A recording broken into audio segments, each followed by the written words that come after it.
उज्ज्वल करिअरचा सर्वोत्तम मार्ग म्हणजे 10वी-12वी नंतर MBA मानांकित उचगाव येथील NIT मधील प्रवेश। इथे आहेत मेकॅनिकल, मॅकेट्रॉनिक्स व additive manufacturing, electrical, electronics and power, computer science, AI degree, civil, automobile, mechanical, electrical, electronics व कम्प्युटर AI डिप्लोमा कोर्सेस। अनुभवी प्राध्यापक, industry sponsored labs, digital library, शासकीय सवलती, स्टार्टअप साठी IIC आणि हमखास नोकरी देणारे प्लेसमेंट सेल। बहुजनांचा ज्ञानस्रोत NIT म्हणजे करिअरचा राजमार्ग व प्रगतीचा महामार्ग। प्रवेशासाठी संपर्क 1800 890 6290।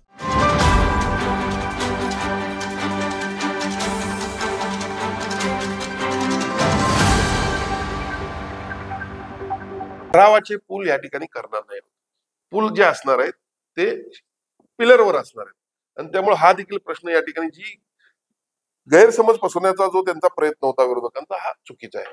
नंबर 3, दराच्या बाबतीमध्ये बऱ्याच गोष्टी काल क्लिअर करत आणलेल्या आहेत। आम्ही जास्तीत जास्त भाव मिळावा यासाठी काल देखील चर्चा झालेली आहे।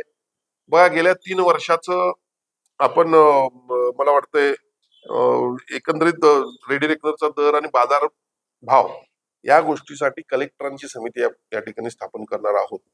मला थोडंसं आपल्याला नमूद करावं लागेल की सरकार सकारात्मक आहे। समृद्धी महामार्गाच्या बाबतीत संवादातून सहमतीकडे अशा पद्धतीने शासनानं भूमिका मांडली आणि त्यामुळे 97% हे स्वतः लोकांनी जमीन दिली, 3% कंपल्शन ॲक्विजिशन करावं लागलं। आणि म्हणून ह्या बाबतीत देखील कालच सरकारनं भूमिका अशी मांडलेली आहे की संवादातून आपण सहमतीकडे जायचं आहे। संवादातून सहमतीकडे जायचं आहे म्हणजे काय, तर यामध्ये शेतीचं नुकसान व्हायला नको म्हणून या 2 गोष्टी मी सांगितल्या। जेवढी मिनिमम गरज आहे तेवढी 100 मीटरचे रस्ते आपले असतील। पुराच्या पाण्याचं नुकसान व्हायला नको म्हणून आम्ही पिलरवरती हे पूल बांधतोय। नंबर 3, अत्यंत महत्वाचा आणि शेतकऱ्यांच्या दृष्टीनं महत्वाचा विषय असेल तर तो दराचा विषय।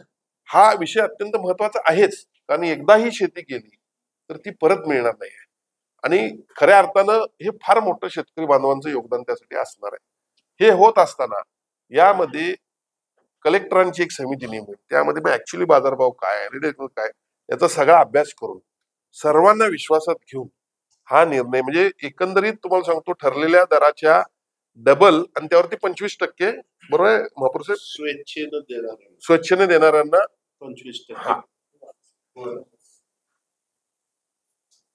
अशा पद्धतीने दराचा निर्णय काल घेतलेला आहे। दुसरा महत्वाचा भाग यामध्ये असा आहे की काही लोकांच्या जमिनीवर पतसंस्थेची कर्ज आहेत, काही लोकांचे देवस्थानच्या जमिनी आहेत।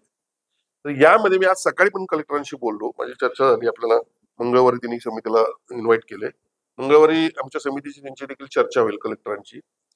तर यामध्ये ही समिती जे पूर्वीचे जे आता पतसंस्थेचं कर्ज फेडावंच लागणार आहे, पण जे OTS मध्ये जे पूर्वीचे कर्ज म्हणजे कर्ज फेडलेले आहेत, तर त्यासाठी म्हणजे ही जे पैसे मिळालेले सगळे त्यांना जाता कामा नयेत या दृष्टीनं OTS करून देखील शासन देणार आहे। देवस्थानच्या ज्या समिती आहेत तर त्यामध्ये मार्ग काय काढणार आहे नियमाप्रमाणे ते देखील बघणार आहे।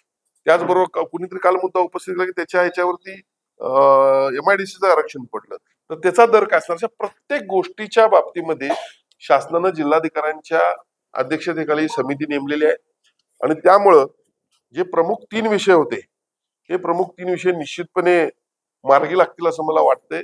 यामध्ये प्रामुख्यानं ह्या 3 विषयांवरच चर्चा, आमच्याकडून जे शेतकरी जे तयार होते जमीन द्यायला, तर सगळ्यांची हीच भूमिका होती की हे 3 विषय आम्हाला समजून सांगितले पाहिजेत आणि मग त्यावरती न्याय मिळत असला तर कुणाचाच त्याला विरोध नाही। आणि विरोधकांनी देखील हीच भूमिका लोकांपुढे मांडली होती की चुकीच्या पद्धतीने 3 विषय मांडले होते की दर व्यवस्थित मिळणार नाही, भरावाचे पूल असतील त्यामुळे तुमचं नुकसान होणार नाही, मोठे रस्ते असतील 300 मीटर म्हणजे 1000 फुटाचे, तर ह्या 3 गोष्टी चुकीच्या असल्यामुळं मला असं वाटतंय की आपल्या माध्यमातून आज ज्यावेळी त्यांच्या निदर्शनास ही गोष्ट येईल त्यावेळेला निश्चितपणे, आणि 4थी गोष्ट त्यांनी निगेटिव्ह या ठिकाणी सेट केलेला आहे की 3-4 प्रकारचे अलाइनमेंट आहेत। तर काल हे देखील स्पष्ट झालं की यामध्ये एकमेव रस्ता आहे, या व्यतिरिक्त कुठलेही अलाइनमेंट वगैरे काय नाही।